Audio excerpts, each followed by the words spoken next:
नवी मुंबई महापालिकेत सुद्धा भाजपची वाटचाल ही सत्तेच्या दिशेने होताना दिसते। कारण नवी मुंबई महापालिकेत एकूण 111 जागा आहेत आणि त्यातल्या 66 जागांवर भाजप आघाडीवर आहे। म्हणजे 66 पैकी 30 जागांवर खरं तर भाजपचे उमेदवार हे विजयी झाल्याची घोषणा आहे, तर इतर जागांवरती मात्र उमेदवार आघाडीवर आहेत। त्यामुळे 66 जागांवर भाजपने विजयी आघाडी मिळवलेली दिसते।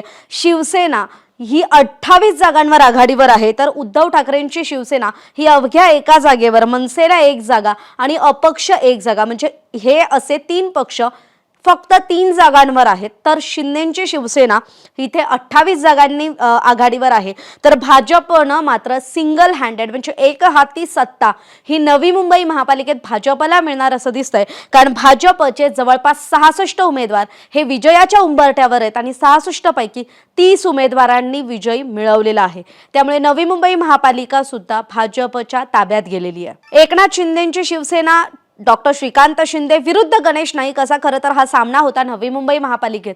आणि नवी मुंबईच्या महापालिकेची निवडणूक सुद्धा गणेश नाईकांच्या नेतृत्वात झाली आणि गणेश नाईक जिथे असतात तिथे सत्ता असते आणि गणेश नाईकांचं ग्राउंड लेवलचं जे काम असतं तेच बोलतं आणि गणेश नाईकांनाच नवी मुंबईकर निवडून देतो। हेच पुन्हा एकदा या मतदानाच्या प्रक्रियेत आणि या महापालिका निवडणुकीत सुद्धा आपल्याला पाहायला मिळाले। त्यामुळे नवी मुंबई महापालिका गणेश नाईकांच्या नेतृत्वात भाजपचं तिथे कमळ फुललेलं आहे।